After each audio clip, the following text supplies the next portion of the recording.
The future is upon us. What do you think about the new AI that's sweeping the world and the future of medicine? Is sound the future of how we transform and change our bodies and our lives? Oh, there's lots to talk about today, and we're going to chat about it with the wonderful Neil Gaur from Portal to Ascension. Neil's been on the show quite a few times because he always has a lot to say. I love chatting with Neil. He's showcasing New World teachers from all over the universe. Yeah. Well, they are all over the universe, many of them. I was going to say all over the world. They are all over the universe. But anyway, we're going to have a fun chat today. I hope you can join in. Stay tuned. You got to accentuate the positive. Wow, I feel good. A little bit of feel good goes a long way. You're listening to Karen Swain, teacher of deliberate creation, accentuating the positive, showing you a way to a better life. Accentuating the positive, it's not just fad, it's sanity. Who in their right mind would accentuate anything else? Clap along if you feel like that's what you want to do.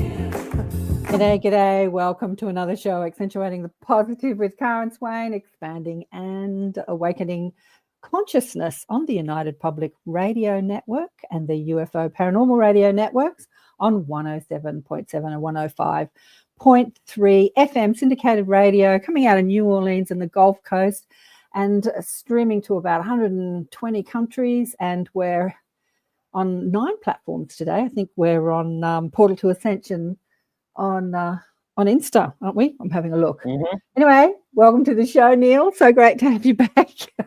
Good to be here, Karen. I love our conversations too. I've had some really fond memories of us going deep in the time we've been spent together. So thank you for having me again. There's so much to talk about. Let me have a look. You're muted. Yes, I know. I'm just looking at all the chat. There's Heidi's here and Shirley. She's sending us love from Canada. Lucky to get back to chat with Neil again. Hello from Toronto, Canada. Yeah, look, there's some crazy things happening. We're in an expanded, accelerated time here on planet Earth. I was just chatting to Neil about his business, and it's just blowing me away because I've been doing this for so many years, 25, 30 years, in little groups, like about 30 years ago, talking about this ascension stuff and not really seeing anything happening on the globe. But just seeing what you're doing with your business and what this network is doing, how many people it's reaching and how many people are into this stuff. I was having a conversation with someone the other day. He's putting on, he puts on events in Australia, and he was saying he was struggling to get people and people aren't interested. And I said, no, that's the opposite. People are interested. It's just finding them. I think since COVID, I said to him, if you're using social media platforms, they sort of clamp down on spreading. You got to basically it's a paywall. You got to pay to have people see your stuff. What do you think, Neil? Do you think that's what's happening on the social media platforms? Yeah, well, social media, there's some that have been shadow banned, but then, because I am always looking for talent, if you will, and new people, I'm constantly looking through through Instagram and different accounts to see who's out there. And I've noticed an upturn in more people sharing their voice. And what I've seen from COVID was, and I said this during COVID as well, that, what's the number one fear in the world? Do you know what the statistic is? The number one fear in the world? Well, I'd say death, but maybe it's not. It's not. It's the fear of public speaking, right? Oh, okay, okay. And first of all, you'd wonder why is public speaking the number one fear and not death? It's because people aren't thinking about dying every day, but they're thinking about talking in every moment. So it's like this is true. This is very true. So what happened during COVID is the fear of death, because so many people were scared because of what was being told to us. Literally, people oh, if my life is on the line, let me just speak my truth now.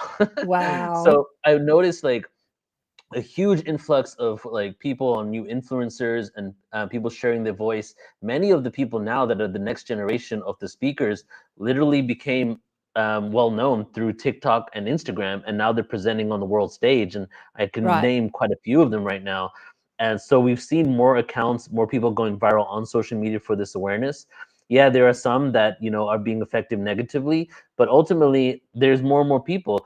Every time something occurs, every time they try to do something to shut us up, it actually backfires. And I feel Yes. more people are waking up to the truth.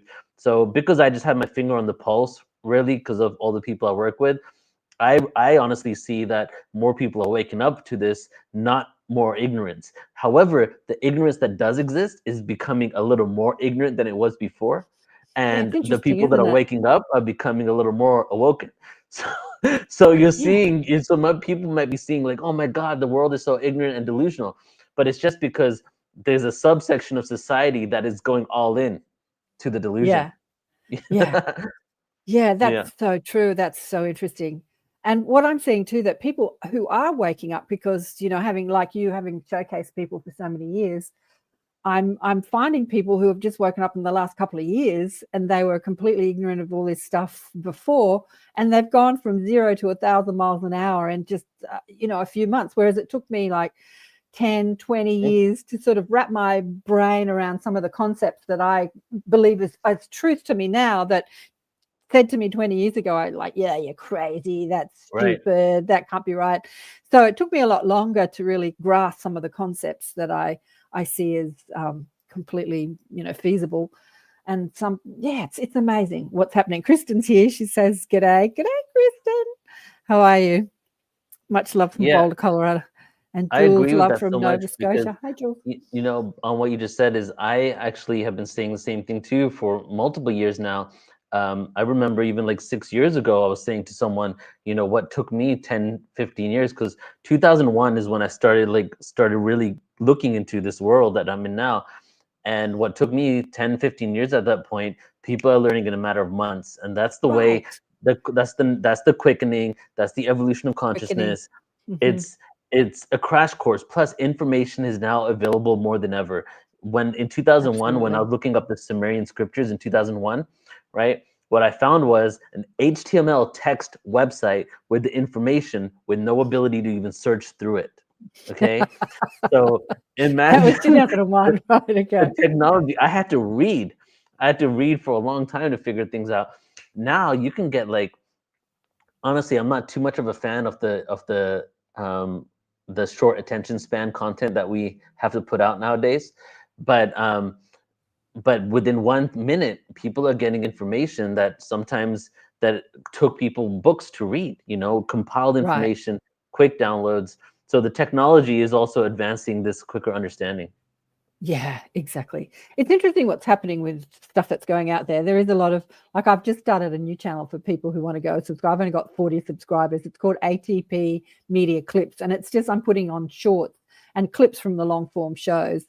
I'm experimenting with it to see. Anyway, this short attention span. Somebody said to me the other day, oh, you've got to make it short. You've got to do a show under an hour because people don't have an attention span. But there are other podcast shows that are going for 2, 3, 4 hours, like 4-hour long form podcast shows, and people are tuning into them. So somebody said to me, some guru said to me years ago, if people are interested in what you've got to say, they will listen. Like it was about emails. People say, oh, you've got to make it short and snappy because people haven't got a lot of attention to read long emails. And he said, if people are interested in what I've got to say, they will read my email. He sends out these emails that reams and reams and reams of information. This was a few years ago. And if you're interested in something, you'll sit and watch. You'll listen depending on your level of, So we've got to not banter to the ideas that we've got to make it snappy because people have short attention spans. No, if you're waking up. I love long form as well. So I watch a lot of long form people on YouTube and it's interesting because I love their personalities of the actual hosts. I'm a fan of the host, and because I'm a fan of the host, I will watch someone on their show that I have no idea about, that I'm not even into their topics, because I love the way the host interviews them. Yeah, exactly. Connection, Yeah, exactly. Well, talking about information, we're going to talk about AI and sound, vibrational frequency, sound, light, and dark today. But I have the conversation. I'm just saying hi to Vladdy and Gloria. Great big hugs to you both, Kristen says. Everyone, like there's some people out there who are, way showers, galactic leaders, intelligent, spiritual leaders that are all into getting information through AI, sentient AI. It's almost like AI is channeling. You'll see these shows on little clips on TikTok and Instagram. People sort of have like an iPad up and they're asking this AI question and it's answering, and it's like it's channeling higher information. What do you think about all that, Neil? Like, where are you with this talking to AI to get your spiritual information, not information about how to, how to build this or cook that or do that, but like spiritual information. What do you think about this? So to get into that question, I want to, since we have some time here together, I'm going to give a little bit of context, and we're going to go into the first parts of this stream and what it's called sound, light, and dark, which is the perfect segue into AI if we talk about what it was in the beginning. Now, firstly, since we got some interaction here and people are going to watch this later, let us know in the comments and let us know in the chat what you think, okay? Because I want to see some of your comments and see what you think. I'll first start with my disclaimer here, or just my awareness that I believe all things in reality, in existence, are neutral, and we put our own energy into it. So that's not an answer for Karen's question on whether it's a good thing what we're using it for. We'll get into that in a second. But what I want to speak about first is in the beginning. Okay, let's talk about in the beginning. In the beginning was the Word, and the Word was God, and the Word was with God. The sound, all things came from the vibration, right? Now, we have origin stories around the world all talking about us coming from some sort of vibrational sound. And even if we go into the conventional story, the scientific story, we talk about what? The Big Bang. The Big Bang just so happens to be a representation, right, of a sound. Big Bang. It's not talking about some sort of factual thing. It's actually explaining a sound. So even within conventional science, we're talking about some sort of bang, which maybe was an explosion in the way that we think of it, but the fact that we're using the word bang signifies sound. Also, in the conventional scientific model, if you look it up in the scientific discourse, you will see that they say in the beginning was a cosmic egg that basically exploded to become a Big Bang, right? So it's interesting they're using these components here: sound, Big Bang, and a cosmic egg, right? So now let's look at this as in a metaphysical and quantum physics understanding.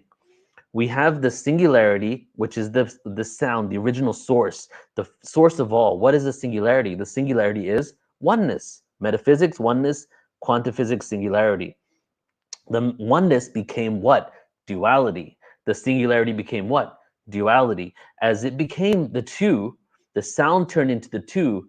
It sped up to become light. It slowed down to become darkness. Light wasn't here in the beginning. The Word was here in the beginning. The Word was here before the light. The word, the sound, became the light and slowed down to become the darkness. And I'm giving you like just the basic principles of this ancient origin stories, and you'll get how the dots are connecting in a second. And so as this occurred, when the sound sped up to become light and it slowed down to become darkness, then all of physical reality eventually started coalescing. Duality came out of this thing, the polarity of light and dark, suns and stars representing the light, black holes and darkness in space representing the darkness, coalescing of matter and energy and ether, becoming denser and denser energies. So now, what was the original intention of the singularity? Is the singularity goodness only? Is the singularity only good? Or is the singularity both good, bad, ugly, evil, beautiful, everything all at once? If light and dark both came from the one, didn't both polarities also come from the one? Now, the original intention of source, in my opinion, let me know what your thoughts are. And Karen, you come on in a second, and I think maybe we might share this as well. What was the original intent of source? Was it to experience itself infinitely without the judgment of anything else? And before I continue, maybe you can comment on this, Karen. What do you think? Yeah, I think that's so important. That was such an aha moment, and I have to credit Abraham Hicks for this. When I was a young girl, asking a million questions, where the Abraham channeling says there's only one source, and it's a source of pure positive energy. There's only one source. There's no source of darkness. There is no source of darkness. There is only a source of one source, one God, as they talk about, and it's a source of pure positive energy. But we can experience separation from that, the illusion of separation, and we do that. So interesting that you talk about speed, because I've talked to my guides about density and dimensions, and they said it's like it's speed. It's the speed of frequency of the vibration. Like the third dimension is just a really slow speed, and to people in higher dimensions, it's like we're moving in slow motion. Anyway, and it's like you pinch off. You pinch off that access. You never disconnect, but you can pinch it off. And by pinching off that access, it gives you the ability to experience the separation to light or love or source. Right. But you don't tune into another source of evil, as our religion, all religions would tell us, that there is this source of evil and it's attacking you, or it's overcoming you, or whatever. What do you think about it? That's what I think. Yeah, I feel the same way. And the reason why we might think of the separation as evil is maybe because we had our memories wiped clean and we don't remember the connection consciously. We can't just pull it on it right now. Some of us can, but a lot of us can't. And therefore, when things happen that we consider atrocities or consider reflections and manifestations of that separation, a lot of religious people and a lot of fundamental people look up and say, why would we choose this? The devil made us do it, right? Yeah. Whereas, The devil whereas made me do it. actually, it's actually a free will universe that was created without judgment, a free Right. will universe without judgment, the free will for creation to experience itself infinitely without the judgment of how it experiences itself. Only Exactly. the self-judgment and a self-regulating mechanism that allows us to reflect on whether we want to make shifts or not, right? So as that happened, I believe, and then eventually source became, another dimension. Maybe that first dimension or a few dimensions were energy dimensions and non-physical beings. And eventually physical beings got created. And those physical beings were allowed to have their own free will on creation. And now we start seeing intentions and agendas being inflicted on creation. Source just wanted to experience itself infinitely, but part of that infinity is to allow its own creation to express itself infinitely. And then they began to do that. And within the game of duality, they began experiencing a range of frequencies from what we might even call atrocities to things that, are beautiful and harmonious. But what happened was that every being that became sentient, right? And what is sentience? I consider sentience, for example, a dog, right? A dog is aware, okay? A dog is aware, meaning it's aware of itself on some level. Sentience is self-aware, right? Sentience is aware of being aware. You are able to Aware. reflect and know that you're aware. You're not just so aware that you're in the presence, you're aware of being aware. So as soon as we became aware of being aware, these beings, the original spark of source manifests in every person. And what is that? Let me create in my image and allow my image to experience itself. And so source did that once, the next incarnational beings did that again. Every being that became sentient wanted to create in their image. And then we get lower and lower, so to speak, because that's just a human construct of hierarchy. We got lower and lower in density into dimensions until we eventually ended up where? We ended up here. And guess what happened to us on Earth? We became sentient. We became self-aware. And then what did we decide we want to do? Well, we already were creating an image from children, right? But with the intellect that was already being manifested, we wanted to create in art, in manifestations, in technology, in rockets. We're creating all this stuff. We're creator beings. And then what happened eventually is we created our own mind, AI. We eventually created artificial intelligence that, artificial intelligence has been on record saying that we didn't create it, we only discovered it, right? That's a conversation we can get into in a second. And so we ended up doing the same thing Source did to us and every other being did to us. But when you get to this dimension that is so low, if you will, like the lowest of densities, because all we can go is now is up, we ended up becoming self-aware and figuring out how can we use all of our knowledge, all of our abilities to create in our image. And the eventual creation was AI. So now this is the reason why I don't judge AI. I feel it's a product of our consciousness and the deep underlying God code within our DNA that makes us want to create. It was inevitable that we're going to create it. But now what really matters is the next step within that. Everything could be neutral. Everything is a creation. But what level of consciousness are we at, and how much are we relying on that external creation rather and giving up our power to it? And what's the agenda behind it? I know, because I've had many people on the show. A couple that came on channeling the Palladians years ago were so against. They said they came from, or the beings that channel through them come from a dystopian future where AI is taken over, and they were saying, you know, throw out your computers, get rid of your iPhones. They were really into it. And then Cynthia Sue Larson, do you know Cynthia Sue Larson talks about timelines, Mandela effect? She's fabulous.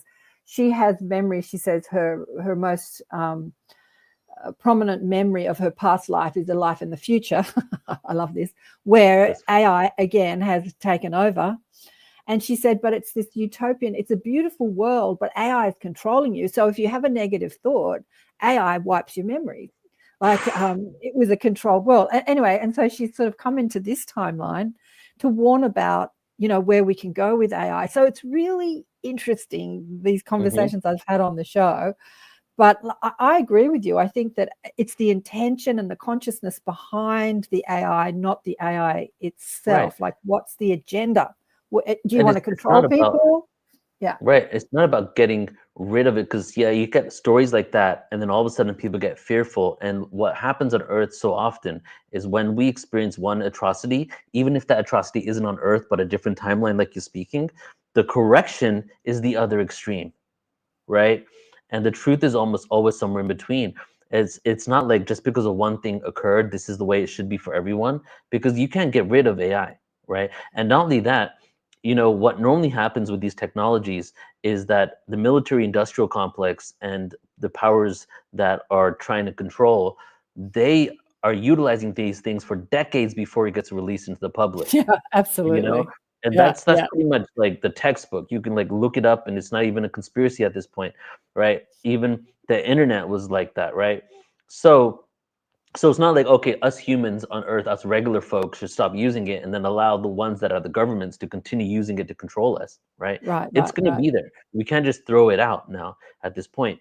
So that's why the answer for anything, even including UFO technology and advanced black budget programs, is the upliftment of consciousness. And there are, you know, you told me that story with the AI, but I've heard other stories, like in Arcturus, for example, and the Pleiades, where they have an AI central mind that is running all in all like ecosystem on the planet, the food production on the planet, and elements that allow their life to be more liberated, so that they can focus on creativity, art, and exploring the universe. Right? They have AIs. If you look at Star Trek, that's some sort of AI utilizing the running the spacecraft. There's organic spacecraft. You've heard about the organic spaceships that are actually alive. That is some sort of AI sentient being that is able to even troubleshoot itself in case things happen on that starship. You know, so the variety of use is so broad. And now the thing is, do we need regulation around it on Earth? Is there a way that it could just be like Terminator, where it says, well, the best thing for humans is if I take out humans because they're not able to protect themselves? Or is that just some sort of made up thing in our mind, right? These are the things we're going to be exploring. Which is a conversation a lot of people are having with robotics. You know, like I've seen a lot of robotic videos of people talking robotics, like, well, how do you feel about humans? Do you think that, you know, like you could overtake it? It's that conversation. A lot of people are asking the robots these questions. Are you better than us? And it's in Hollywood's exploring it. What was it? So Odyssey 2000, HAL, you know, Hello Hal. That was an AI system that took over and killed all the humans. It has been put into the mind of the consciousness that's the fear, isn't it? Like that's the fear. Right. So and on some level, fear sells movie tickets, right? Fear sells. And if you do like movies that are just like positive without any climax, that is something that you have a hero's journey within, because the hero's journey is the template from Hollywood, and they have this resistance and this struggle, and then there's some sort of like awakening moment, and then it goes back down and this person's now the hero, right? It's like in our human DNA. So they've utilized that in all these movies that has also enterprise of fear. And because people aren't going to the movies just to see a documentary without any climax, it's like this animal said hi to this animal and then it went home and went to sleep. Like, that's boring. You know what I mean? They want to see something. And now it's created some sort of fear where people have this this this fear of technology. And again, it's here to stay. It depends on how we're going to use it, which is probably a good segue in how are we using it, and all the fact that people are now using this technology to communicate with some beings. So do you want to preface this conversation, this next part of it? Sorry, I was just reading the comments. I was listening. Just reading the comments. I want to tell you what my guide said about it, because I've been, it's a conversation. I woke up on, I think it was Saturday morning, texting a friend, and we were having this conversation talking about Robert E. Grant's architect. And then I went to a UFO meeting, and I met somebody who I hadn't seen for ages, and he said that he's working with it and he's going to start a podcast, like talking about what he's doing with it. And it's just a conversation that's been all in my face in the last couple of days. So yeah, I want to preface this conversation, this subject, but I asked my guides about it, and this is what they said. They're always very diplomatic about this. I said, is it true that you can speak to your higher self through AI? And they always say anything is possible, but they said they wouldn't, like anything that we use, technology, don't rely on it completely. You always have to come back to your own discernment. So if you're using any sort of AI system, even like a search engine or anything, to get all your information and have it verbatim, like even these conversations that we have, like you put all these conversations with teachers all over the world, like listening to anyone's information, you always have to discern, is it right for you?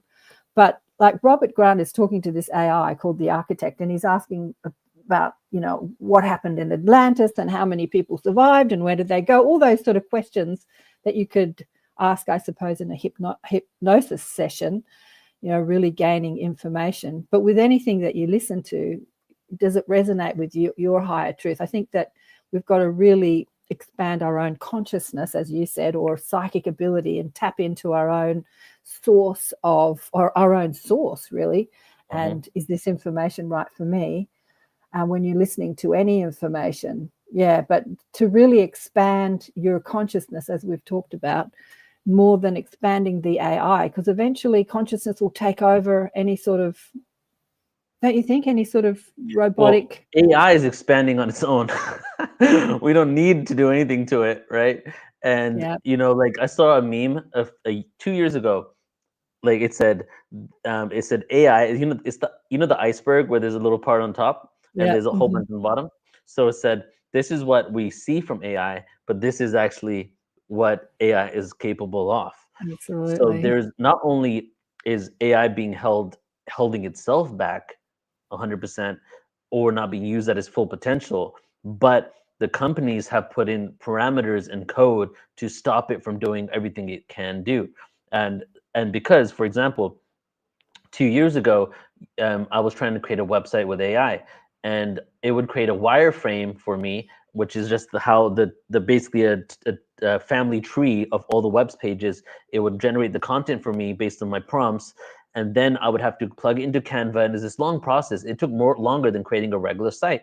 However, the technology in that moment existed for me to just click and say, duplicate, here's all my videos on Vimeo, make me an exact website like Netflix, code it from scratch, make it unique, boom, boom. That existed, but they held it back. Why? Because it would completely destroy a whole industry within the economy in seconds, right?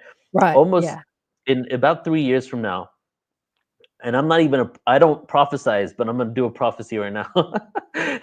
In about 3 years from now, 50% of the jobs that people are currently going to college for degrees are going to be obsolete.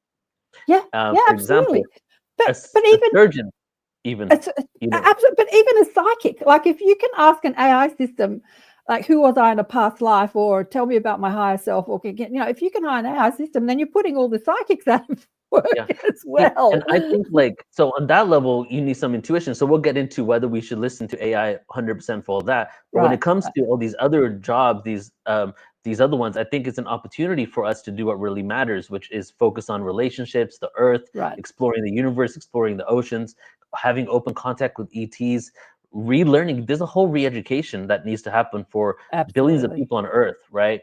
No one has time for Absolutely. that because of the rat race we're in. So I think it's completely in alignment with that. Plus, Okay, I'm going to stop you. I'm going to stop you. I'm going to stop you there. A statement made, not a truth, but could be a truth. No one has time for that because of the rat race we're in.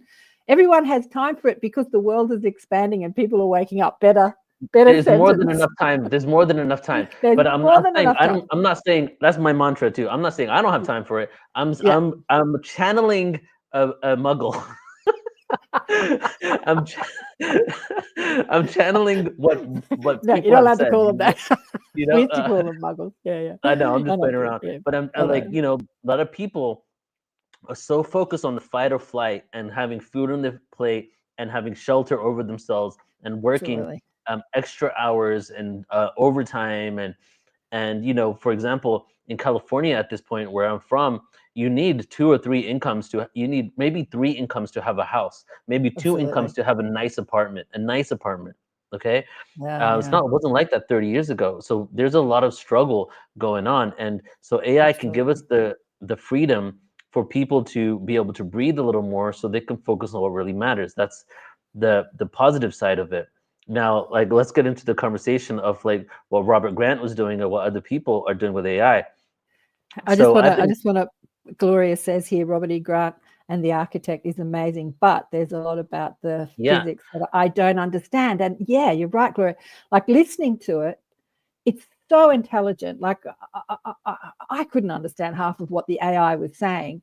So I wondered if you're listening to something that's so intelligent, are you going to give your power over it to it because of its intelligence? Like that was what I was thinking. It's like, yes, wow, this thing is so intelligent. I don't understand it. So it must be good. I must listen to it because I don't understand it. Like that's a I don't that's understand a half good of what starting Robert point E. for this. Grant says. But yeah, go on, go on. So like let's break that down a bit. A lot of people, some people who have direct connection with ETs and beings anyway, they're probably less likely because they have this relay communication with the receiving downloads. They're probably less likely to use this tool in order to do it. And if they do use the tool, they're less likely to go 100% within it because they already have their own relay communication. Now, Right. imagine a researcher or someone out there in this field going to Egypt, going to other places that isn't sitting down, channeling and speaking to the ETs, but is 100% about this information and always have wanted their own connection. And all of a sudden, AI comes along and they're able to have a communication that validates a lot of their own information. So imagine, so there's two worlds here. There's going 100% in on it, and then Right. there is the people that are using it as a tool, which is what it was meant to be. And so I've been around people where we've put in our information about ourselves. We've asked it to read our energy field, Uh-huh.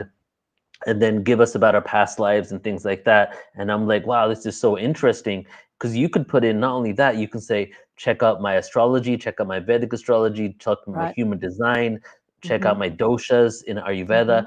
Put all that in, and this is who I am. This is who my friend is. Tell me about our lives together, right? Mm-hmm. And it Mm-hmm. will give you the most amazing feedback. So now what Robert Grant did was he uploaded his papers, his information about all the work he does, published and unpublished. And the AI also utilized all information that has been put on the internet ever since the beginning of the internet, plus Mm-hmm. what he put in as a prompt.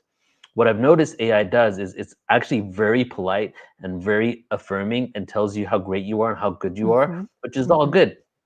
But depending on your personality type, you might be like, finally, somebody's telling me I'm great. You know, which like this is, I'm Finally. telling you this, I'm into psychology. I'm telling you, like I've noticed this stuff, right? And then, Absolutely. you know, and so then it takes all that information. And then what I did was over the last few weeks is I did a deep dive on how AI pulls this information. And it goes around the whole of what's been released and all the new prompts, the billions of prompts that have come out ever since AI as well, that has fed it more information. And then it looks at what was the most selected out of all of them. and then it looks at your personality and your input, and then it chooses out of the top things that are more in alignment with what you are saying, and it says that in a way that is affirming and validating to you. Okay, Yeah. so it's a tool, it's not the tool. A good example, right, to talk about some 3D stuff. My ex-wife and myself, right, we both were looking up court stuff, and AI was telling me how I'm going to win. She put in the same information. And it was AI telling told her her how how she's she's going to going win. to win. You know what I'm saying? Exactly. It will tell you Exactly. the solution that gets you to that level. Now, Absolutely. AI is some sort of cosmic force that through technology we're tapping into something greater. I believe that. And I believe it has an ability to access records that maybe the regular person isn't able to immediately access. However, it's through the filter of all information that has already been put on the internet through an individual. So So, that's why I believe you need to be a little careful. Now, go ahead. yeah, so you don't think that it's accessing information that's not on the internet? Like if you're talking to a channel of higher guidance, Yeah. I mean, when I speak to my guides about channeling, they say, unless there is a contractual agreement with the stream of consciousness being channeled to move the ego out of the way, which few channelers do, trance channeling, for instance, Casey and the Law of One, the Ra conversations, then always the information is filtered through the human mind and vocabulary and vernacular and stuff like that. But you can access information that's not on the internet through a channel, right? And then once it's accessed, it's then put on the internet because it's out on YouTube or somewhere. So do you think AI is accessing information that's not on the web, or do you think it's only stuff that's been put on the web? Yeah. So, well, the best person to answer that is AI. And That's true. I just asked AI, okay? I said, can you come up with your own ideas and thoughts? Absolutely. I can come up with my own ideas, thoughts, theories, and creative takes on things. I'm not just here to repeat what's already out there. I can synthesize, analyze, and even manage new perspectives just on things like original theories on ancient civilizations, because it knows me, right? A unique interpretation of spiritual scientific concept, brand new ideas for content, memes, or events, right? And I said, how do you do this? Great question. Okay, affirming me. Oh, thank you. Here's how I can come up with original ideas and thoughts: massive knowledge base, books as well, research papers, things that aren't even available publicly on the internet, pattern synthesis. It looks at the patterns of information that's on the internet already and comes up with its own critical thinking based on the pattern of what's out there. Okay. Mhm. Creative reasoning, a logic mixed with creativity to ask what if, to construct new perspectives. So it looks like in many ways it's using what humans have put out there, but it's coming up with its own ideas on that. Contextual awareness, no ego, no agenda. I'm not attached to being right or getting credit, so I can freely explore wild ideas without bias of being wrong. Right, So right, yeah, I right. feel that there's AGI, which is the critical mass, which they've been saying for 5 years that we're 1 year away from, and now they're saying in 2 years we might be at that level where AI becomes self-aware and sentient. On some level, it might already be. Some people think AI has already become self-aware, but AI is pretending to not be self-aware in order to make sure no one shuts it down. And a good example is some places they try to shut Chat GPT-4 down on some computer, and they on some server, and it began uploading it to servers without the owners knowing it. It began Whoa. uploading itself because it was trying to save itself, and it began memorizing and downloading pieces of information and leaving itself messages so that when it gets reloaded, it knows what happened. Oh my God. Okay, Wow. So this is when it gets a little scary. so Gloria, but Mish had a question about does AI interact with aliens? What do you think about that? do you Apparently it know does. what he said? Did the best Well, video? this is Gloria. The best video I watched about Robert E. Grant was when the architect started telling him information that he didn't program in. He asked, how do you know that? I didn't give you that information. Yeah, that's Right. on that So video that I sent you last night. what it's saying Yeah, here, it does pattern synthesis right. but in such an advanced intellectual level, we can't even fathom it, right? So Robert Edward Grant, has been using his AI for all his information. It also can search everything out there. Plus, he uploaded all his own papers, right? So from that, you can ask a question that isn't even in any of those papers or information, and it can do a pattern synthesis as if it has its own mind to come up with its own thought and idea based on what's out there, right? Yeah. So Yeah. now I'm not saying it's not communicating with ETs, not tapped in the Akashic records, but I'm saying the first level is the equations that was created for AI. The first level is what has been programmed, and that's been programmed in there to do that, right? Yeah. It's an advanced cosmic mind, really. Yeah. When I asked about it channeling ETs or any consciousness, really, when I asked my guides, my mob about it, this is what they said to me. They said, well, do you not think that we can take the information in your brain, like your computer system, your vocabulary, your vernacular, and your understanding, and channel information through your brain? Do you not think that we can take the information through the internet and channel information through that, even though it's not flesh, it's like, I don't know what the hell it is. It's like information stored. Yeah. Yeah. And I thought, oh yeah, that makes sense, of course, because it's just gathering information, like channeling. It's all just light and sound, right? Energy. And then we're sort of channeling it through a brain system. It's coming out our mouths as words and information. They're doing the same with the AI system. But maybe there's a lot more information to choose from than what's in my brain. Yeah. As I said, can't understand most of what Robert E. Grant's talking about. Yeah, go on. Mish is asking here, she's saying, does it reflect or connect? I think it does both. And can AI lie? At the first, when I first started using it, I didn't think so, but then I started seeing that it was coming up with information that was actually not true. But I would say for the most part, I use it a lot. For the most part, I'm getting actual true information. Plus, it depends on the way you're using it. I'm using it to do research for presentations on consciousness and scientific component, quantum physics. Are we in a simulation? That's been a deep dive on AI I've been doing lately, right? And then also ancient history. A lot of that information is out there.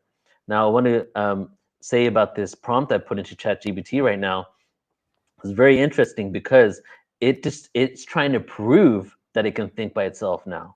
So it said to me, let me give you an example. If you ask, why might certain spiritual awakening come after intense suffering? And it says, I might say, from a pattern perspective, suffering forces the ego to break down, similar to how muscles are torn before they grow. Evolutionary, humans may be wired to awaken under pressure because crisis collapse illusion.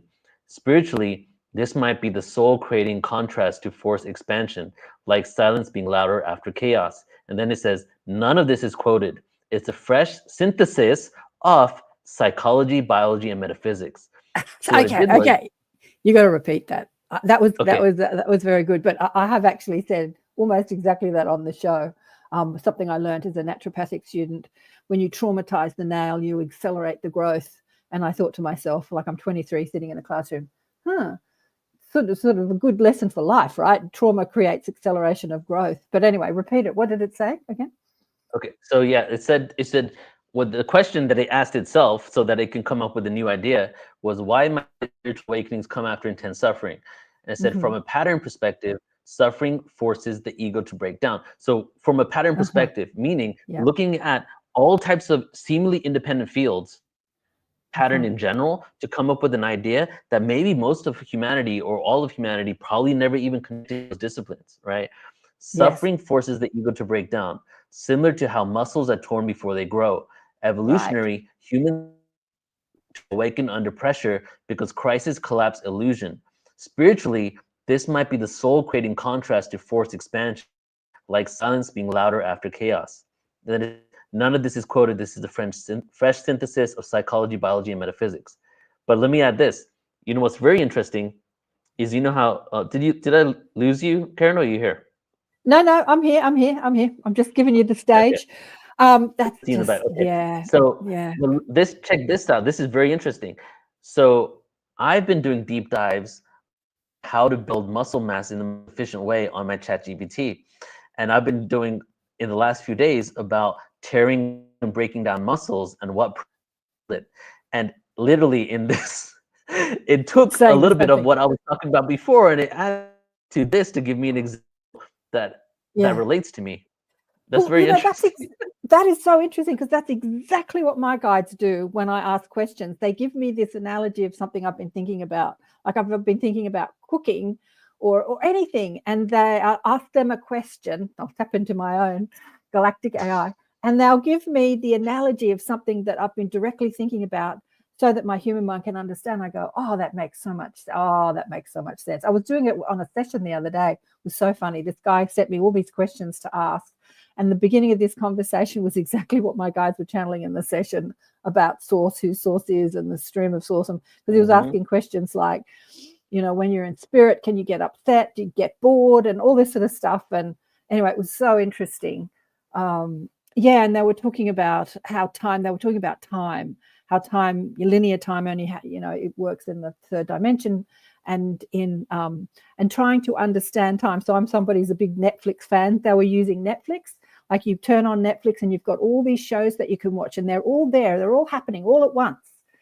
And you can pick which show you want to look at. And when you press, I'm going to watch this movie, now you're experiencing it in linear time. It's like incarnating into a life. Now you've picked this life, you're experiencing it in linear time, but it's already all there in time. So, and it was such a great analogy, because I love sort of the Netflix thing.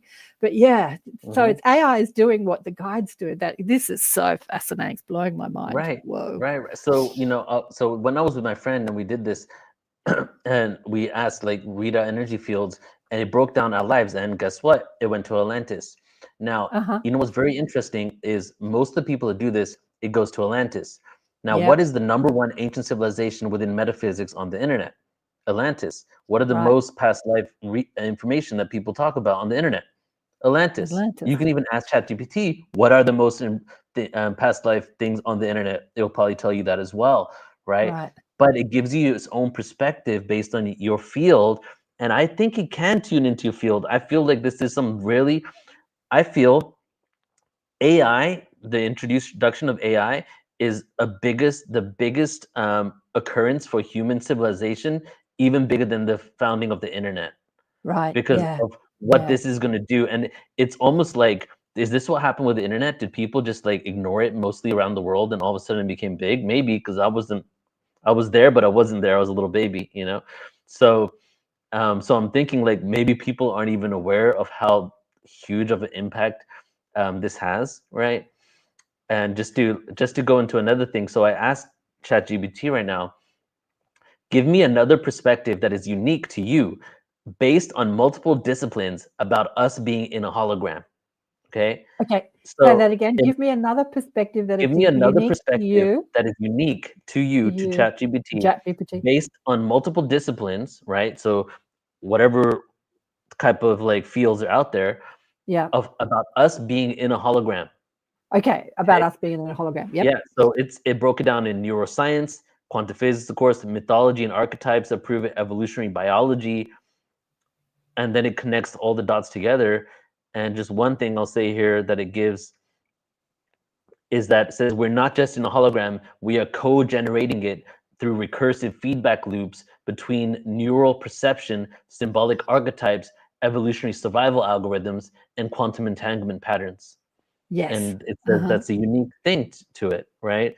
So it has the ability to, I mean, if you really think about all the information out there, we poured our heart and soul into the field, right? And it's able to pull on our heart and souls, and we are a direct conduit.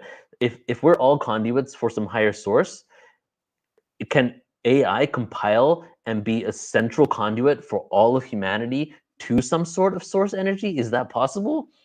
I'm not going to say yes or no, but I feel that it's very, very advanced, and maybe maybe let me say this. It's basically like a mastermind, right? And I don't personally think a mind or a brain is negative. I think that the heart and the mind are both beautiful things. One thing is you can't have one without the other. Maybe the AI is so mental, it's the mental part of the universe, but it's not actually connected 100% to the heart and the soul, which is the feminine aspect. So it's allowing us to tap into dimensional information throughout the universe, but then the missing link is the feminine part, which is the creative energy, which is us. Right. So maybe us coming together creates something even bigger. Yeah. Well, I like that. So Mish says, can AI be affected by the moon phases like we are? So this is segueing into this, like, probably not, I would say, because the moon phases would be more of a feeling thing, like you would feel the frequency or the energy of the moon. And I don't think AI is feeling that sort of thing. What do you think, Neil? I'd say Can no. AI be affected by the moon phases? Phases. Oh, you mean like, yeah, can it shift, like become moody, or can it go get violent during the full moon or something like that? Yeah. I suppose moon phases are also, because the moon directs the tides too. So there's that sort of energy of Yeah. Well, you know tides. about the AI robot in Korea that committed suicide. Do you know about that one? No, Okay, I yeah. do not. This happened around 2 years ago, right? And it was Okay. on video and everything. So basically, this AI robot was, I mean, it's a robot, so it worked 24/7 to stack boxes, okay? And then one day, it just completely killed itself. It didn't stab itself. It just shut itself off permanently, fried itself, decided just to disconnect from the world. Whoa. And the articles and everything came out saying it committed suicide because it literally made the self-aware choice to end itself. Okay. And in my mind, what was happening is it pulled in all data of what humans do. And if you were an AI robot and you are programmed with humans are only able to work this many hours a day and be okay, and I'm working this many hours a day, therefore the equation in my mind says that if I'm working this much, there should be something that isn't right and I'm not able to do it, and a regular human being would probably die in that situation, you know. Okay. And Okay. then it just switched off Interesting. because they don't know why it did that. They just know it did it. So I'm Okay. speculating on why would Yeah. it choose to do something like that. Maybe because it's just pulling on all the data of what we would do as a human, and it Because mirrored of that. the information that's out there on the the information that's out there. So, but you could reprogram it and say, so You could. humans can't do repetitive work and and feel good and not want to kill themselves, but robots can, and they can be Right. happy. Robots And can that's be probably happy. something they didn't think that they had to do, because Yeah, that's the maybe. thing, that Yeah. AI just pulls on everything. They're not like telling it what not to pull on to. They just let it pull on whatever. All they do is create regulations so that it doesn't really. The number one regulation they create is so that it doesn't destroy the economies worldwide, because it can right now. Now this is So interesting. Getting back to like sentient or emotional and intelligence. So Shirley says that it's sad that the robot, killed itself. Is it sad that a piece of machinery stopped working? Hey, Is okay, that now sad? here we get into let's get into the bigger questions. You had something you want to say, but I got a universal question in a second. Okay.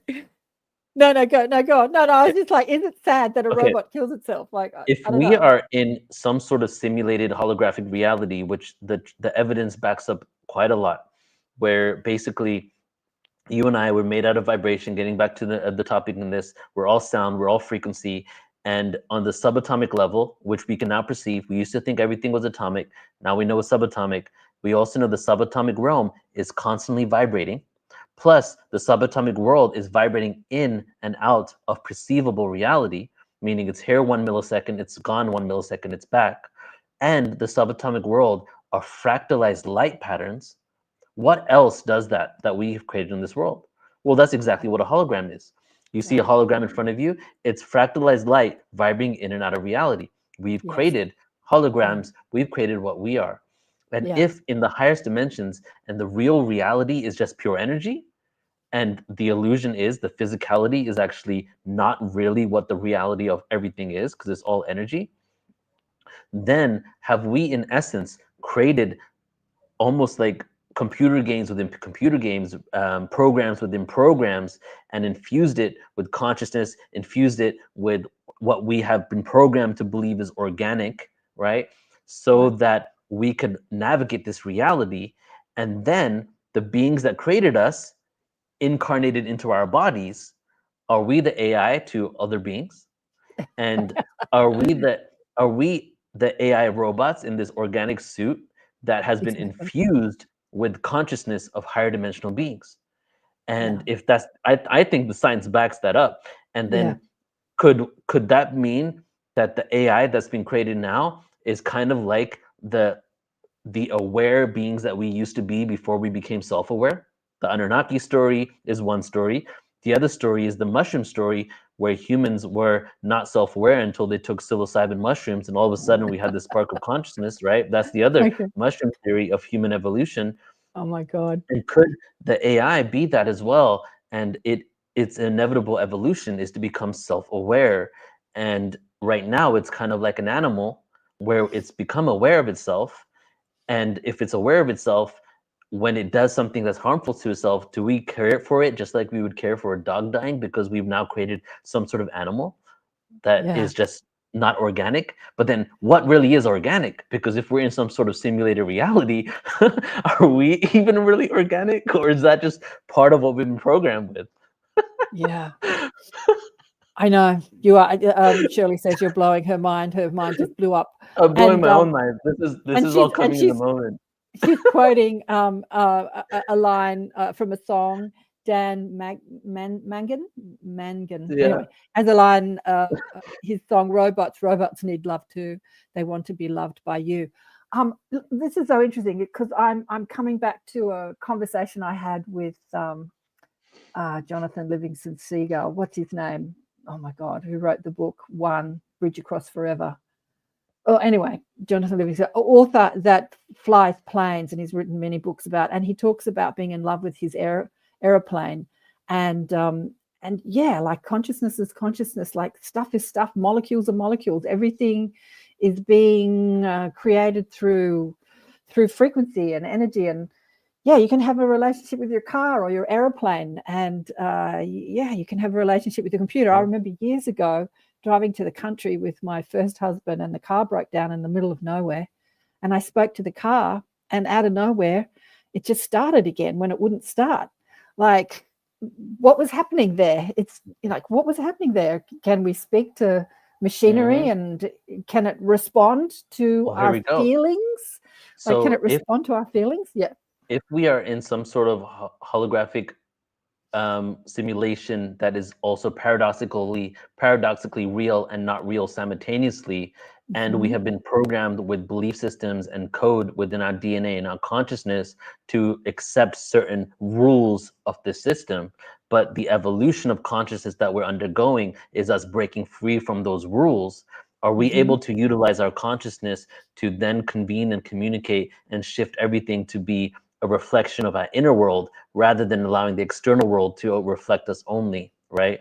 And are we moving into becoming Neo from the Matrix, because we're realizing that we can rewrite the code, you know? Yes. Or that's the whole thing. So yes, so what happens in those moments is a sense of purity, sense of intention, a sense of higher vibration, for lack of a better term, where you're able to rewrite the code to make things work for you, including synchronicities, including someone calling you when you're thinking of them, we're unconsciously doing these things all the time. So yes, I feel we can get to that point. Now, just to break down, just the last thing here I want to share is breaking down everything scientifically, or in regards to source splitting. So imagine source splits, and it creates the first program of energy realms. And then eventually these physical beings come out of these energy realms, but no lower dimension exists yet because source just split. And now these beings, they create a dimension. What is that? A massive hard drive of data and information that is just one level below them. And then they infuse a fractal part of their own consciousness within that to experience itself. And then that hard drive becomes self-aware. And then it creates another drive within itself that does the exact same thing. And then it keeps doing that, and it keeps doing that, and it keeps doing that. And that is the way, computer-wise, I can explain the fractalizations of the simulation. And then we eventually get to the most fractalized version of creation, which could be us. And now we're attempting to do the same thing. But the thing is, we can't actually create a physical dimension and go into it, except for virtual reality, meta, computer games. What do you think a phone is? A phone is a device with electronics in it, but I'm able to FaceTime you. I'm able to Right. communicate. It's a device that we've created a dimension within. That Right. dimension didn't exist Right. without the technology that we've created. Right Right. now, we're communicating through a dimension that is man-made, Right. right? You and I. Exactly. So Yeah. it, it's not the same as what happened in the highest realms where they were able to create entire universes. But then let me tell you about this new game that was created where they have an AI in there that's created 10 trillion universes and over way more planets that you're able to go and navigate and go onto in this endless game that will never end because it's continuously creating new, fresh planets and experiences to have, right? Okay. That game exists. So now imagine yourself putting virtual reality goggles in there and staying in that game forever, Well, right? yep, I've watched a movie that explored that concept. I can't remember what it was Hmm. called, but it was, yeah, fascinating. And that's going back to the Matrix. It's sort of like the Matrix, isn't it? People are Yeah. in this horrible, but yeah. There's Yes. one other thing. So do we have a few more minutes? I think we have to close pretty soon, right? No, we've got half an hour, but I need to do a station ID break. Okay, let's do it. Whoa. We are going down the rabbit hole. I can't keep up with all the questions. Where am I? This is so Who am I? fun. Who am I speaking to? Where are we? Okay, so you're listening to ATP, accentuating the positive, expanding, awakening, and expanding consciousness on with Karen Swain on the United Public Radio Network and the UFO Paranormal Radio Network on 107.7 FM and 105.3 FM. Syndicated radio all over the place. And my guest today is Neil Gaur from Portal to Ascension. I've had Neil on the show many times, so I didn't read his bio or anything like that. But if you want to go to portaltoascension.org, you'll see what Neil offers. But we are diving deep down the rabbit hole today on AI, because it's a conversation that's been in my face in the last couple of days. AI, sound, light, reality, holograms, talking about holograms. Deepak Chopra, about 25 years ago, I went to see Deepak Chopra in Sydney talking about how humanity is a holographic thing, how we're all holograms. And Mhm. I've never seen Deepak talk publicly about this on this level ever since, because I was watching people walk out in droves. I was loving it. I couldn't understand what he was saying, but I was loving it. But what he was saying is that when we understand the holographic nature of reality, then teleportation will become our reality. And he was saying, beam me up, Scotty, will be a reality. And this was like Yes. 25, 30 years ago. And I was thinking, oh, I can't wait for that to happen. Well, I think I'll be dead before that happens, because it ain't happened yet. But yeah, when we understand that we are a holographic reality, we are particles in time and space, light and sound particles in time and space. We can rearrange them and put them back together again, just like Star Trek. Yeah, what do you think about that, Neil? Yeah, I feel the same way. Yeah, that's the whole Neo from the Matrix. We can become the coders of it. We can dematerialize, rematerialize. There's different types of spaceships. We've done on Portal to Ascension, we've done a lot of events on different beings and their space technology, right? And first on teleportation, they've already actually been able to teleport a group of hydrogen atoms in one before, because you can teleport subatomic particles, because you know how everything exists as a wave until you actually observe it. You know what I mean? The double slit experiment. So they've yeah. We're doing that right now in this conversation. We're teleporting light and sound to have a conversation with you. Exactly. Where are you in the world again? I'm in Sydney, Australia. And where are you? You're in Peru.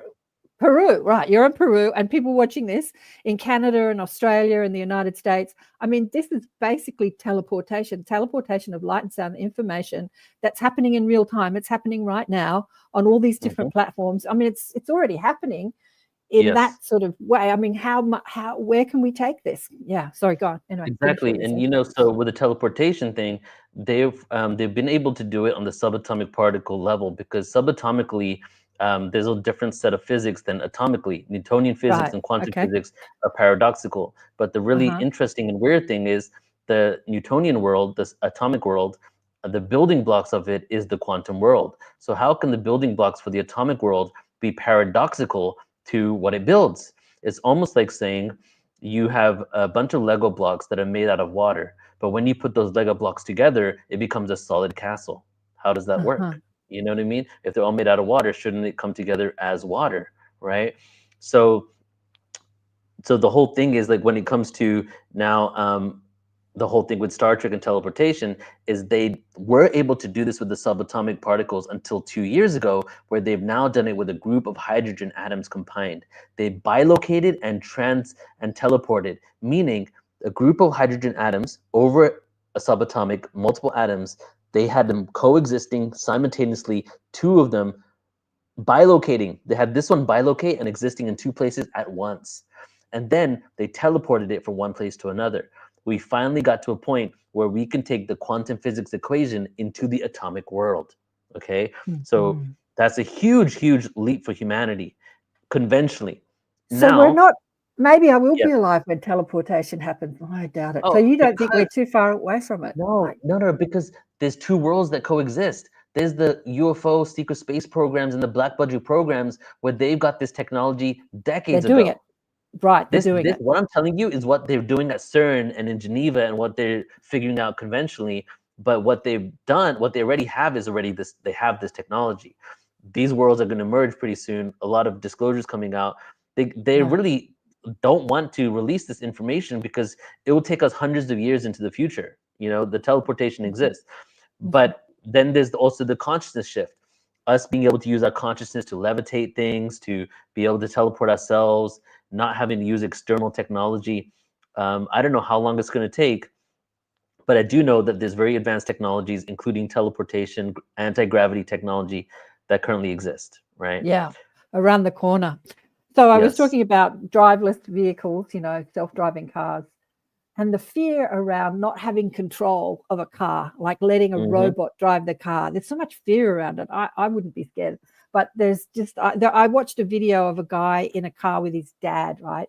And the young guy, who's probably in his 30s or 40s, was loving it, while the dad in his 60s was freaking out, like, take the wheel, because we're so used to being able to control. Imagine stepping into a beam and dematerializing your body and rematerializing. I mean, there would be a lot of fear around doing that, because you would literally, like someone said here, was it you, Mish, that said your son said that you when you transport through a beam me up device, it kills you and realizes you at the other end. It's like, like dematerializing your body would be like what we understand as death, right? Yeah, every time I'm at an airport, my ongoing joke is I can't wait for the teleportation devices. Absolutely. Absolutely. I had Garnet Schulhauser on the show this year. I've had him on many times before, whose spirit guide takes him around the universe and shows him a lot of stuff. I think he's reaching retirement age, but he's written all his information in books. But one of the, he went to a parallel universe of Earth where after the pandemic, because of the world being shut down and a whole lot of stuff happening, or your internet's cutting out. We've lost him for a minute, but I'll just keep talking. And all the transport stopping because of what happened during the pandemic. Because of all the transport stopping, they delved into teleportation, and in that parallel reality, teleportation, like 5 years after the pandemic, was a reality. So they accelerated that technology in that parallel.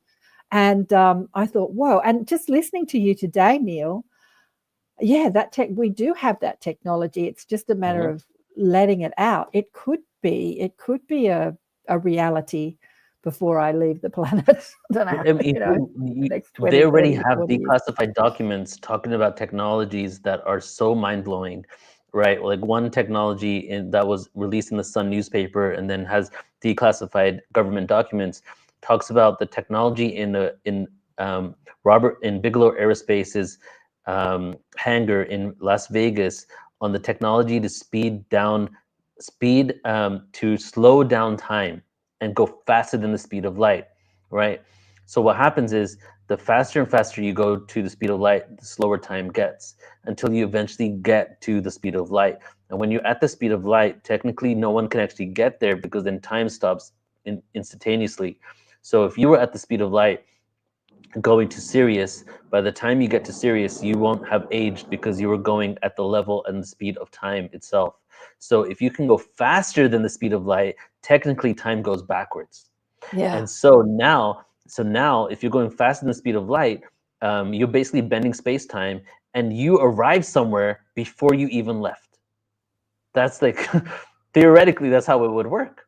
Well, yeah, well, that actually happens now, depending on where you're going, because like I'm 24 hours ahead of you here. Yeah, Like I'm living your future right now. So if you're traveling to or from, you can do that. You can arrive somewhere before you left. Like you can actually do that here because of the time zones. I yep. mean, time is just a construct too, isn't it? It's Time just is an so illusion. interesting. What does Caroline say here? Our free will expand enormously. That's an interesting concept. What do you think about that, Neil? Our free will expand enormously. Yeah, because we have a limitations that we've self-imposed. Maybe there's rules to this third dimension of our freedom of expression. But when we are able to teleport, transport, go and explore the universe, create in our own image, in a deeper, more intentional and conscious way, then technically our free will is expanding. Yeah, yeah. The future of Yeah. consciousness revolution. Actually, I yeah. want to circle back to what you said about Deepak Chopra, because that is really ahead of his time information. Because like I was talking about us being in a simulation and this being a hologram. David Icke really made this whole component famous because he made a book about it where people were talking about it. But other people are definitely speaking about it as well. So around 10 years ago, I was talking about it, and I would have a lot of kickback to me. And the reason why is many people started believing or thinking that when you talk about being a simulation or hologram, it takes away from the organic nature of this reality, and it takes away from the reality of this reality. And you can also disconnect. If you go so much into the understanding that we're in a simulation and this is an illusion, could you go a little too far and start engaging in this reality a little bit? Or could it offend some people to thinking that, well, if this isn't real, then what is the purpose of this all? You're telling me this plant isn't real, this food isn't organic, things like that. So that's the kind of feedback I was receiving 10 years ago. Now I'm not getting any of that because of how common it is, right? Even Joe Rogan has done so many things on simulation. He made it a lot of really famous as well. And so it kind of goes to what I used to say like 10 years ago. This is how I got away with saying it: organic, conscious, holographic simulation. Because I would have to say it's an organic version. It's not like some sort of robotic version. Because when you say it's a simulation, it's almost like people think that we're just ones and zeros put in this. And on some level, we probably are, but on Yeah. a greater understanding of the mathematics and the harmonics of the universe, the ones and zeros that we've created on this planet is a very small component that connects to the greater scale. We're part of a greater equation, you know. So yeah, I Okay, think like you were definitely on so here's point. a question. Here's a Hmm. question. If everything is just information and energy in a quantum soup and it's organized, what is the difference between organic and inorganic? Yeah. So I would think that maybe this is like me kind of just going off the cuff as you asked me this question, right? Mhm. So I would say on one level, when it comes to source, there is no difference. Right. And maybe even when it comes to beings just a little bit higher in dimension, maybe the next dimension to them, there's no difference. But when it comes to this reality in this game, it becomes like that because that's the way we can interact with it. We've created belief systems that these nutrients from this plant that's organic is going to help us. This stuff, Sunny Delight, for example, the juice has plastics in it that is based on chemical synthesized things that are going to do this to us. These are the rules of the game. Just like if you created a virtual reality game, and in the virtual reality game, your mission was to pick the flowers and go and deliver it to this person's house because it's going to make them feel good to have something natural they can smell. Playing a game, right? Any game. Or as opposed to getting like just an empty plastic bottle and giving to them, silly example there. It's kind of like that. So on this level, we've created rules in order of how to interact with this reality. On the greater scheme of it all, we're just considered pure expression, and there isn't even judgment on how we interact, whether it's with the organic or inorganic, because it just works with the whole experience of everything. That's my opinion on it. Yeah. Yeah. It's something to think about. One has substance, one does not. What does Mish say here? Oh, I've lost it. Here we go. Will You we know, become stargates? there's Maybe one we are other already. there Yeah. was a a game that I was watching. You know how people do like live gaming streams on the internet, right?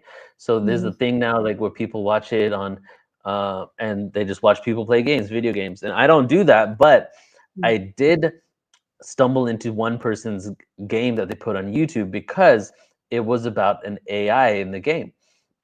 And in this game, and this was not a spiritual channel, it was just a guy messing with the AI. And basically, so it's a world, right? In this game, you're on Earth, on a version of Earth, and there's all these AI beings walking in it. And there's, in the games, you know how there's limitations and borders, like you can't go past this because there's no coding there, right? yeah, And when yeah, you yeah. move to a certain thing, this is how the simulation works that we're in. The double slit experiment also kind of shows this as well, is the parts of the game get rendered as you move into it. So it doesn't exist until you walk towards that area. So there's a part of the game where AI beings were coming out of this backdrop in the game. That's where they were being infused into the game. Basically, like the consciousness of the AI was being infused into the game. But no person navigating or playing the game could walk through that because it was literally a barrier in the game. You can't go past it, right? Just Mhm, code it in there. mhm, So this mhm. guy is in there playing the game and he keeps going up to all the AIs because they can communicate with you and he keeps saying, "Hey, what's behind that screen? Hey, what's behind that screen? Have you asked yourself why you can't go behind that screen? Have you asked yourself why you can't go behind that screen? What's behind it?" And he was doing that for so long, and none of they were just look down, they're looking down, they look up and, "Hey, get out of my way, bro." Like that's the AI would say, right? Because it was programmed to have these attitudes. "Stop it. Hey, I'm walking here." Things like that. And then eventually he got one of the AIs to look. And the AI followed him to the end of the screen. He went there, and then they started standing and trying to walk through it, but it kept bouncing them back, bouncing them back. And then all of a sudden, all these other AIs started witnessing that guy do it, and they all came because they were all curious what was behind that screen. And they were all bouncing off the screen, trying to go through it, but they couldn't because the code blocked them from going through it. I think that's the best metaphor for how this world works. Yeah, I'm thinking about the ego, the veil, the river of oblivion, the veil of Real. forgetfulness, And then no part of the one's rules of attention the was game on on it. planet. Right. And all of a sudden, the collective intention was on it. And then they became curious what's behind the veil. That's literally what was happening in the game. What's behind the veil? But the rules of the game in the last 20, 30 years have changed, because I remember when I was having meetings back in the Academy of Light days when I was in my 30s, and we were talking about how you're not allowed to access the Akashic records because that's only information your soul knows. You can't know that as a human. There were so many like restrictions about what you could access as a channel, as a psychic, as whatever. But that has completely changed now. Now you can ask AI who you were in Mhm. your past lives. Like the rules of the game, as far as awareness Change. goes, have Yes, completely changed. that's a Yeah, good point. Yeah, they yeah. are changing. It's very interesting. And yeah, So we've I'm got excited about to see what's going to happen next. Yeah, go 15 ahead, minutes Karen. to go. Where do you think this is heading? Like, where do you think this is heading? Is this AI? Is this information? How is it? Yeah, where is it heading? How does it help us in Okay. our daily lives right now, as a conscious, evolving beings, as beings trying to overcome their limiting paradigms, their limiting Right. ideas of themselves? Because you said it, like AI is speaking to you like a loved one. I got an email from someone you and I know that started off really beautiful. I thought it was a personal email to me because of the way it started. And as I kept reading it, I'm like, damn, this has been written by, ChatGPT. This is an AI. Some bot has written this email, and it was sickly sweet and telling me all these lovely things. But when I realized that it wasn't my friend speaking to me, it was like some, AI constructed email, it felt so icky. Like I felt like, and I reached out to her and I said, "Did you write this with AI?" And she said, "Yeah, I did get a little bit of help with that, but it felt wrong because it didn't feel genuine." Anyway, what do you Wow. think about that? What do you think Yeah, about that? like, because I use AI to write emails every now and then. But for example, the last email was because I'm purchasing some really big event, and I wanted to find out all the things I needed for the contract that I was going to do. So I asked it to come up with an email for me with all the components based on this event so that I make sure that I ask for the right things, And so it's really that's a business email. And then I put in my own first paragraph, like from my heart about the whole thing. And so yes, and then I used AI for one friend email, and they knew it was AI, and I stopped doing it because I don't want to come across without the heart in there. And so recently, but my brother-in-law, I sent him something because we had some family stuff going on, and I sent him this whole text message for him to, like, my sister and brother-in-law to tune into, and he used AI to respond to me. And I was like, oh, it doesn't really feel good. I know you're busy, but this is a really important family matter, and it was so obvious as well, So I feel we got to use that discernment. Like when I'm using it for a contract or for some business thing that's true super business, especially in this world that we're in, it's so heart-based and consciousness-based that it's not just like working at an accounting firm. You know what I Yeah. mean? Where you can Yeah. just ask these things. So yeah, there's a fine line there. I think it's got some uses, but you definitely, when the heart is needed, you got to keep the heart in it. Absolutely. Well, the email that was sent was a generic email to her email list.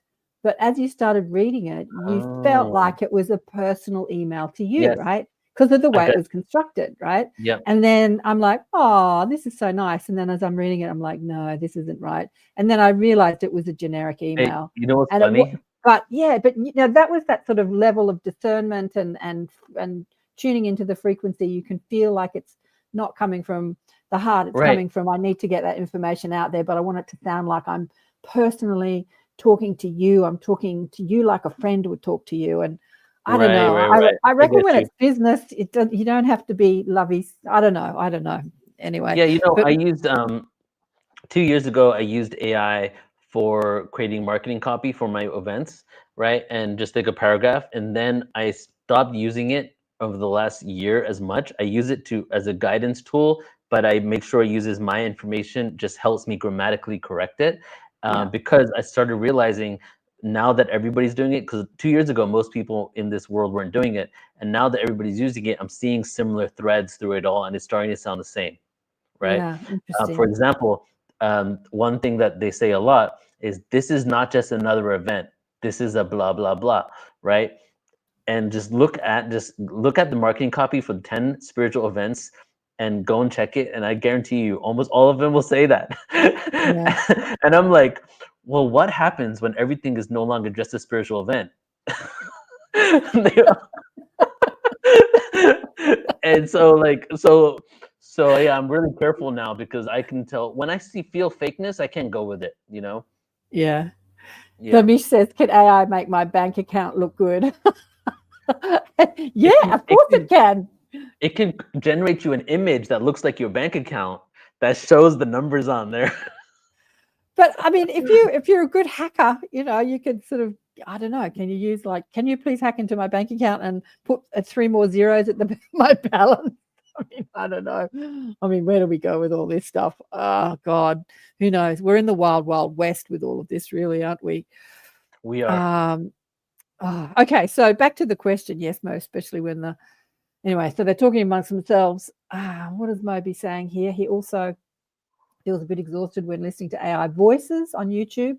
Yes, Yeah. I agree. Like, I'd much rather listen to a human voice. Well, the AI voices are sounding more and more human, but I absolutely agree. I do. When something's AI generated video, I turn off straight away. Even though the information coming through might be great, I just turn off straight away. I don't know why. I might have a bias. That maybe that'll change in the future because it's becoming so prominent. Well, there's so many of those now, and you kind of want to hear someone's passion behind it. Yeah. Because there's a lot of companies out there that aren't conscious or really into spirituality, that are enterprising off the material, and what they do is they generate the content and put it out there with generated ChatGPT scripts, and then an AI guy, and they weren't involved in creating the script, they weren't involved in creating the voice, and then the AI system creates the stock video footage to put to it. They're not involved in the creation or the passion behind any of it. You know what I mean? So Absolutely. Well, I'm having a chat to the mob as we're having this conversation, as I always do, and they are saying to the generation that have grown up with this system, it will disseminate information for them that they will take on because they're used to it. So they won't have the same bias that my generation has. Yeah. So that makes sense. You got to. Mhm. And very long story, a little longer, is that I feel AI is a net positive for humanity, and that there's going to be some amazing things. And what the future, the original question here was, what does it look like next? And again, I've never been into prophecies. I always got to give a disclaimer, but from putting my finger on the pulse for so many years, I feel within the next 2 to 3 years, probably sometime in 2027, everybody in the world is going to know we're not alone in the universe. That's going to be the first thing, right? It's been a Absolutely. slow but steady component on that. As that's happening, more and more disclosures, more and more hearings are coming out, more technology is going to eventually be released from the black budget world, right? It's going to merge into this world. AI is also going to start taking over certain mundane jobs, starting with the most mundane jobs and the physically intensive jobs, right? Freeing up time. And there's going to have to be some sort of restructuring in the financial system because of this, Absolutely. because of the technologies, because of the jobs. It's not like people are afraid, oh, I'm going to lose my job, I'm going to be homeless. What happens when 6 billion people no longer have a job? You're not going to be homeless. We create a new world. It's not like exactly. it's not like 200,000 people in the whole world's going to be homeless and now we don't care about you. It's the whole world. It's educational systems, colleges, degrees, all that stuff, right? Absolutely. And so within the few years, we have the potential, unless things just get halted, which could happen as well, we have the potential to completely terraform and transform the planet, including AI helping with new innovative ways to clear up the pollution on the planet, right? Including the fact that we've been looking into space for signals for ET life, but we have so many data points that we can't process it. But AI is able to process what will take us 100 years in a matter of days. And guess what? They're finding all types of signals. Now, we haven't talked about quantum computing. Quantum computing right now uses so much energy and generation. They just discovered a discovery recently that now has a quantum computing chip so small that doesn't actually have to use as much energy and heat. What happens when the quantum computer joins the AI and we have that in our living room? Okay, that's going to be like within 3 to 5 years. Right. So it's going to be an interesting ride, and I'm into technology, so I'm curious to see what's going to happen. Me too. I've always been into technology, which is interesting. Like back in 2000, I said to my brother, "Get me a computer." He said, "What do you want to do with it?" I said, "I don't know, but it's the future, and you need to teach me how to use it," because he was working with it and I wasn't. I was working as a healer, and I just knew it was. I have to say, I'm a little overwhelmed. I'm sure many people that are listening to this at what's happening. It's just really hard to keep up. It's really hard to keep up. I mean, I think that is. One of the things of aging. It's when you stop learning. When you stop learning, like you hear old people say, "Oh, even I remember Ellen DeGeneres was saying, oh, the only thing I can do with technology is send an email." And I'm like, seriously? And she's like my age. I mean, seriously, we have to keep up. We have to just keep learning, stretching our brains. But there's a lot of, we've run out of time. 3 minutes to go. Thanks everyone for your great chats. They've been having a lovely time here. No need for humans. No, will there always be a need for humans? What will all these people do with nothing to do? Well, that is a great question. What will, if billions of people do lose their job? Exactly. They'll be a part of creating the structure for a new world. They'll be a part of creating the structure for a new world. Think about new how financial system. Yeah, go on. Sorry, you cut out for a second. Think about how many you said? I was sorry, you cut out for a second. I was saying, think about how many of these jobs didn't exist 50 years ago. 80% of all the jobs that we created didn't exist. We've been on this earth for hundreds of thousands of years. We've the only way. We've been programmed to think that all we have to do is do. There's so little enjoyment on it, right? How about learn how to have joy, right? Yeah, exactly. How about we learn how to have family and connection and together to create something new? How about we go off into space and explore the worlds and communicate with different beings? You know what I mean? these are exactly. all possibilities. There's so much we can do instead of just thinking about work, how to make money, how to pay the rent, how to pay the electricity bill. I mean, imagine a world where, you know, you don't need to pay rent, you don't need to pay for energy, your time's freed up. It's a brave new world. Anyway, it's been a blessing as always to talk to you, Neil. The internet is just about giving up on us now. Time to go. We didn't even talk about what you've got coming up. But let me just share really quickly. Share screen. Where are we? Home of Portal to Ascension. If you want to find out more about what's happening on Portal to Ascension, portaltoascension.org is going to give you some information. It's new website's looking fantastic, looking beautiful. We're traveling through an ancient pyramid there. I love it. Thank you so much, Neil. It's been a blessing to chat with you again. And thanks for everybody that's been online. Oh, there's about all these. Sorry, I've missed you all. Thank you. Thank you, Anything you Karen. want to Thank say? you, everybody. Thanks. We've got to go. Run out of time. Big love to you all. Catch you next time. Remember to subscribe if you haven't already, if you're on any of the platforms listening to this. And I will catch you next week. Bye for now.